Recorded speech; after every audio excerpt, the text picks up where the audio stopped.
But what does it tell you that Barr is as open as he is about what he sees as things that apparently don't make sense, and as out there saying clearly spying took place, and that he is starting the investigation assigning Durham before the IG report is even out?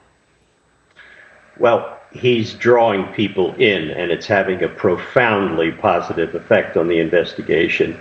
You see the rats scattering, Comey, Clapper, Brennan, all James Baker particularly, all basically making public statements which are going to be used against them in grand juries. The fact that they continue to talk shows that they believe they have a problem and that their stories have never held up. The thing that's most important is that the Attorney General, who is one of the great lawyers this country has ever produced, is saying, I thought when I got here, I would be able to get all the answers to all my questions about how this got started.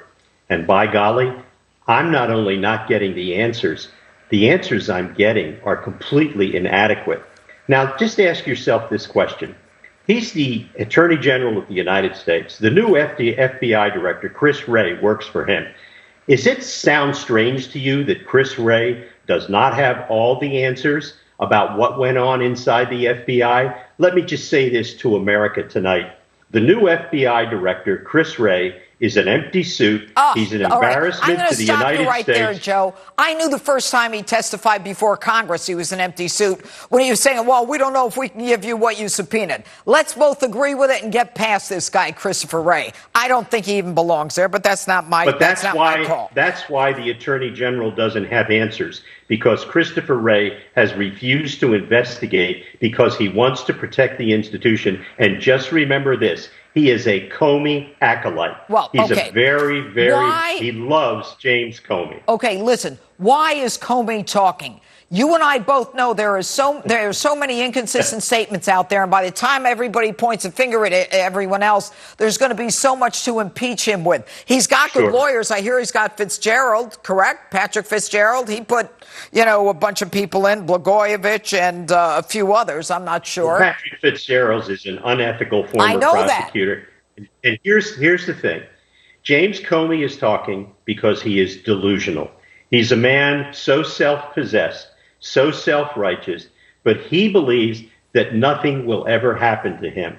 He is a very, very, very strange man. I want to throw in there, Joe, the fact that James Baker, the number one attorney at the FBI, said that he was quite worried that it would look like Comey was trying to blackmail Trump in J. Edgar Hoover style. And he was going to, this is a top lawyer at the FBI. We were worried about the Hoover analogies. We were determined not to have such a disaster happen on our watch. He's talking about the head of the FBI, Jim Comey.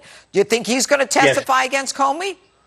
Here's what everybody needs to remember. From the first moment it was revealed that Comey privately briefed Trump at the Trump Tower and told him about the dossier, but only about the salacious details. Right. It was clear that, in fact, Comey was blackmailing the president of the United States. And what's interesting is that nobody stopped Comey, including James Baker. And remember, that briefing of President-elect Trump occurred on January 6th. And the day before, on January 5th, there was a meeting in the White House with President Obama, Vice President Biden, James Comey, Sally Yates, and Susan Rice. And what were they discussing? The counterintelligence investigation against the incoming president of the United States. Barack Obama knew that James Comey was going to blackmail the incoming president of the United States. No surprise there. Joe DeGenova, thanks so much for being with us tonight.